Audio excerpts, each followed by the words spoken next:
Chers amis, bonjour ou bonsoir. Aujourd'hui, je voudrais considérer avec vous un thème, un cri, qui va constituer notre thème de réflexion. C'est ce que nous retrouvons dans 2 Rois chapitre 2, versets 12 à 14. Et la phrase qui retient mon attention, puisque je crois que vous connaissez l'histoire, c'est l'histoire de l'enlèvement d'Élie. Et Élisée l'a accompagné jusqu'au Jourdain. Et puis Élisée l'a vu partir et il a crié, mon père, char d'Israël. Et lui aussi il est revenu, il a récupéré le manteau, il est revenu donc au Jourdain. Et puis il a frappé les eaux avec ce cri de cœur-là, où est le Dieu d'Élie? Où est le Dieu d'Élie? Et puisqu'il a vu Élie frapper les eaux, et les eaux se sont scindées en deux, se sont séparées en le cours d'eau s'est scindé en deux pour qu'il puisse passer. Et certainement, les eaux ont repris leur place. Et lui, comme premier test, eh bien, il frappe les eaux en disant, où est le Dieu d'Élie? Søren Kierkegaard a dit que Dieu construit notre foi en menaçant de la détruire. Dieu construit notre foi en menaçant de la détruire. Élisée vient de vivre une dramatique expérience, c'est-à-dire l'unique expérience même de sa vie, à part sa naissance. Son pilier vient de lui être enlevé. Il y a un vide existentiel et surtout un vide prophétique. Alors, il crie parce que désormais, il est face à de lourdes responsabilités et il faut qu'il s'assure de la présence de Dieu. Jusque-là, il n'a fait qu'accompagner Élie. Jusque-là, il n'a fait que voir Élie agir, ou Dieu, disons, voir Dieu agir à travers la vie d'Élie. Mais maintenant, il va falloir qu'il puisse revêtir le manteau, ce manteau qu'il vient de récupérer, eh bien, qui était le gage de l'autorité d'Élie. Eh bien, il veut s'assurer que celui qui a été avec Élie sera avec lui. La question d'Élisée est l'écho, c'est l'écho de toute la question de tout être, en tout cas de tout être croyant, de celui qui connaît Dieu, de celui qui traverse des épreuves, de celui qui est bouleversé par des événements dans sa vie. C'est le cri de tout âge, de tous les enfants de Dieu face aux différentes responsabilités et face aux différentes crises dans leur vie. Je pense qu'aujourd'hui, nous pouvons poser la même question. Où est le Dieu d'Élie? Le Dieu des miracles, le Dieu qui renverse toutes les situations, le Dieu qui change tout. Où est le Dieu d'Élie? Alors, qui est le Dieu d'Élie? Qu'a-t-il fait pour que, eh bien, Élisée s'en souvienne et réclame sa présence? Le Dieu d'Élie, eh bien, c'est celui qui a empêché la pluie de tomber pendant 3 ans et pendant 3 ans et demi. Et puis, pendant ces 3 ans-là, il n'y a rien, c'est la sécheresse complète, rien, aucun nuage à l'horizon, rien qui annonce que la vie, en tout cas la vie terrestre, va reprendre, dans cette localité-là, la vie terrestre va reprendre son cours. La pluviométrie va revenir comme il est d'habitude. C'est ce Dieu-là celui qui a fait pleuvoir, et celui qui a empêché la pluie pendant 3 ans et demi. Et après tout cela, en un rien de temps, en un laps de temps, eh bien, c'est le Dieu qui a fait pleuvoir. Il a fait que ce qu'il a retenu est revenu. Ce qu'il a empêché, il l'a permis.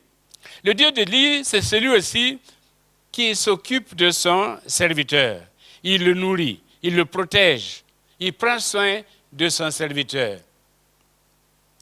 Eh bien, une façon de dire à Élisée, eh bien, de la même manière que j'ai pris soin d'Élie, même en le nourrissant par des corbeaux, de la même manière que je l'ai protégé contre la colère d'un certain Akab, d'un certain roi Akab, et de la même manière, je serai avec toi, je prendrai soin de toi, je te protégerai, je ne t'abandonnerai pas, je ne te délaisserai point.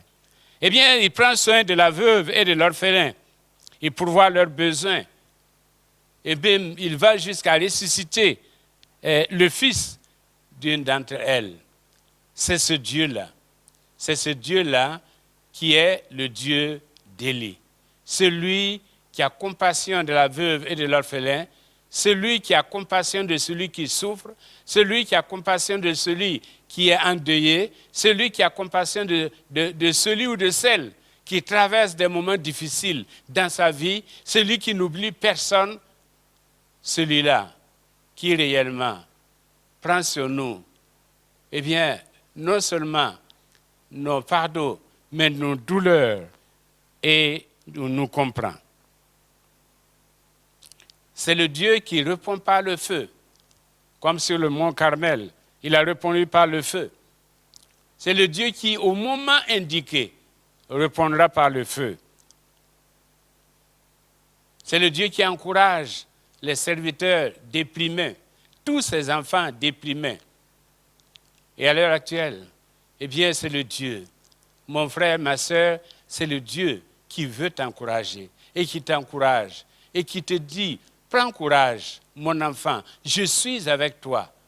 C'est ça le Dieu d'Élie, qui n'abandonne personne, comme nous l'avons dit, qui est et qui accompagne ses enfants et qui leur donne les forces nécessaires pour marcher et pour ne pas se fatiguer. C'est le Dieu qui assure la succession aussi, parce qu'il a remplacé Élie par Élisée. Il assure la succession. C'est-à-dire que c'est le Dieu qui prépare notre avenir.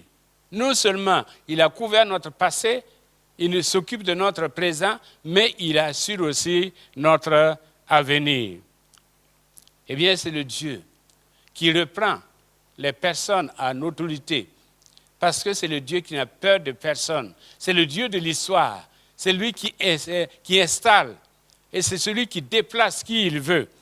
C'est ce Dieu-là. C'est pourquoi il a parlé à Akab, il a parlé à Akazia. C'est le Dieu qui contrôle toutes les situations et qui a un mot à dire, même avec les hommes politiques. C'est le Dieu qui honore son serviteur, parce qu'à un moment donné, eh bien, il enlève son serviteur. Il enlève pour qu'il ne connaisse pas la mort. Eh bien, c'est une façon de le décorer. Quand nous parlons de décoration, voilà qu'Élie a été décoré par Dieu. Il a été décoré. Il n'a pas connu la mort. Il a été enlevé. Eh bien, avec un cortège de chars, il a honoré son serviteur. Quels sont les principes du Dieu d'Élie? Alors, premièrement, le Dieu d'Élie est maître de la nature et utilise les éléments pour exécuter sa volonté, notamment la pluie, les corbeaux, le feu, l'eau, le pain, la farine, les vents, etc. Le Dieu d'Élie est le Dieu créateur. C'est lui qui a créé. Et c'est celui qui, quand il dit, la chose arrive, quand il ordonne, la chose existe.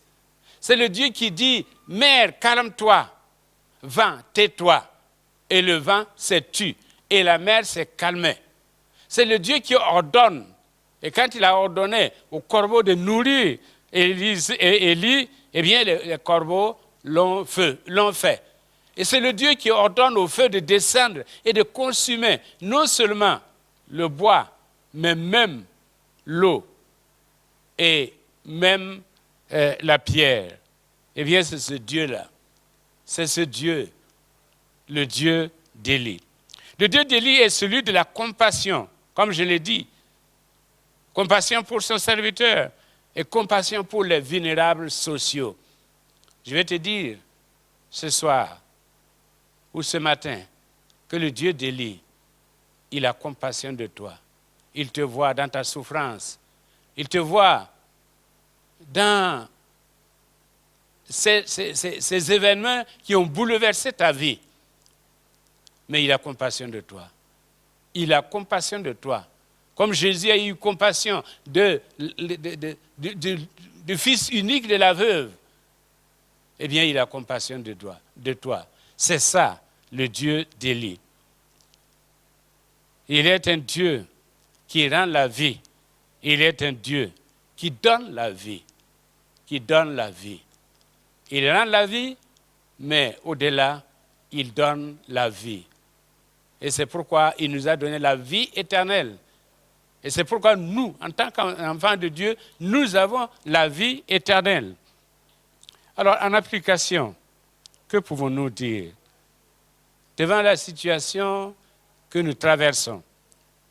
Eh bien, que pouvons-nous dire? Nous nous sentons comme Élisée et nous disons, où est le Dieu d'Élie? Parce que nous sommes conscients que le seul Dieu qui peut nous aider, que la seule personne qui peut nous aider, c'est celui qui a accompagné Élie. C'est celui qui a frappé les eaux. C'est celui qui a enlevé Élie pour qu'il ne voie pas la mort. C'est ce Dieu-là. Et nous avons besoin de lui. Nous avons besoin de lui. Eh bien, le Dieu d'Élie est un Dieu présent. Et comme Jésus l'a dit, je suis avec vous tous les jours. Et dans Hébreu, il a dit, 13:8, il a dit, Jésus, le même hier, aujourd'hui et éternellement. Aujourd'hui, nous avons besoin de lui. Parce que nous sommes agressés. Non seulement notre nation est agressée, mais le monde entier est agressé. Et il faut un Dieu pour nous sortir de là. Comme à Antioche, il nous faut un Dieu. Il nous faut un Dieu pour nous sortir de là. Et quand Paul s'est adressé aux Grecs en parlant du Dieu inconnu, eh bien, les Grecs ne savaient pas de qui il parlait. Mais Paul a dit, le Dieu inconnu, celui qui a assisté votre ville, celui qui a arrêté l'épidémie qui détruisait votre ville, eh bien, ce Dieu-là, ce Dieu inconnu-là, c'est celui que je vous prêche. C'est le Dieu d'Élie, capable d'arrêter, de stopper et d'annuler tous les maux de la société. Le Dieu d'Élie est le Dieu qui veut se servir de toi. Parce que, tout comme on dit, tout ce que Dieu fait pour l'homme passe par l'homme. Dieu ne descendra pas, mais il a besoin de toi et de moi. Dans quel domaine? Pour que nous puissions prier, pour que nous puissions intercéder, pour que nous puissions témoigner, pour que nous puissions vaincre la peur, pour que nous puissions triompher de l'angoisse et donner l'exemple et répandre, la quiétude autour de nous, répandre la paix intérieure autour de nous, au lieu de nous laisser emporter par le tourment général. Dieu a besoin de toi, mon frère. Dieu t'a confié son manteau, comme Élie a confié le manteau à Élisée. Dieu t'a confié le manteau, la responsabilité de le représenter, même en temps de crise. Eh bien, nous savons que ce Dieu-là, ce qu'il dit, il l'accomplit. comme nous le dit Jacques, chapitre 5, verset 16.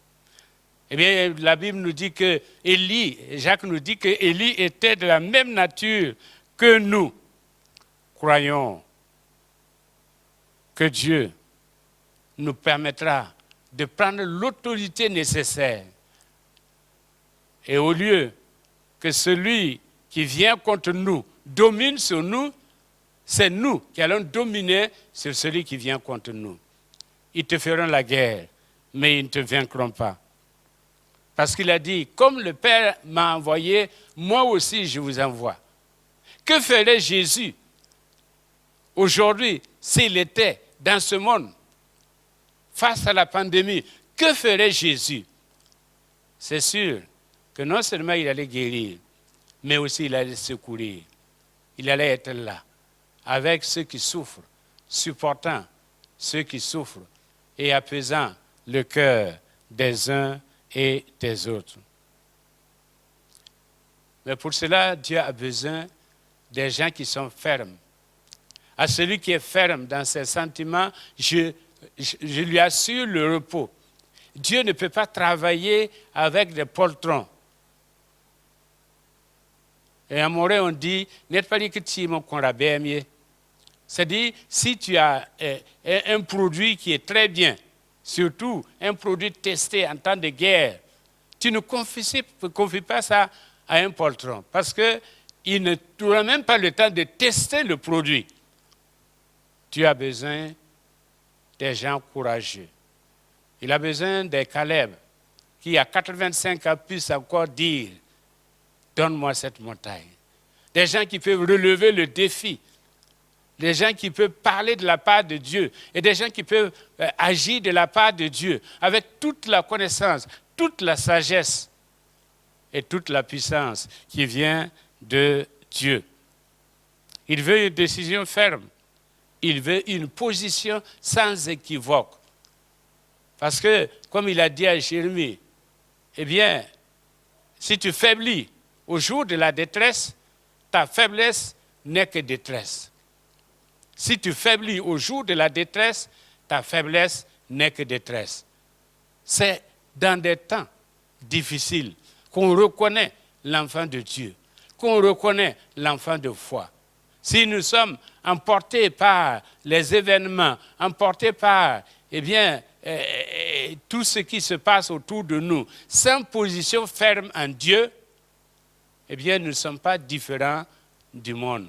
Et nous serons emportés par ce qui emporte le monde. Comme application, comme je le disais, il donne la vie à travers le ministère de ses enfants. Aujourd'hui, il y a trop de cadavres. Il y a trop de cadavres. C'est à nous d'apporter la vie spirituelle. La vie spirituelle, avant la vie physique. C'est à nous d'oser. D'oser. Et comme le pasteur Bidima aime à le dire, cherchons, mettons Dieu devant ses responsabilités. Parce que c'est lui seul qui peut donner la vie. Nous sommes devant des cadavres, plusieurs cadavres. Il n'y a que notre Dieu pour donner la vie. Mais il passera par nous pour justement donner la vie. Dieu a encore son mot à dire aujourd'hui. Quel que soit le milieu, il a son mot à dire. Il peut dire aux politiques, la force ne fait pas le droit. Il peut dire à l'incrédule, pourquoi es-tu fou? Parce qu'il n'y a que le fou pour dire, Dieu n'existe pas. Il dit à l'enfant de Dieu, pourquoi doutes-tu? Comme il a dit à Marthe et Marie, pourquoi doutes-tu? Si tu crois, tu verras la gloire de Dieu.